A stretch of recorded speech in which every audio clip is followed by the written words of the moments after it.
Alright guys, kararating lang. Punta kami dito sa Busan.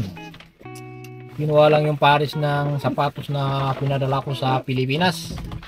Kasi yung pinadala ko sa Pilipinas, yung pares niya iba. Yan, makikita nyo sa video, idadagdag ko na lang dyan. Yung kinuha namin ito guys, ayan. So, ipabalik na lang namin yung isang pares. Ayan, isang pares na lang yan. Ayan yung sapatos. Right. So, ganun dito sa Korea. Maganda yung sistema na nagtitiwala sila.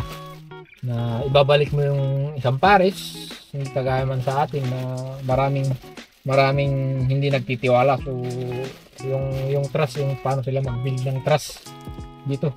Kasi afford nila yung lifestyle dito sa Korea. Hindi nila pag-iinteresan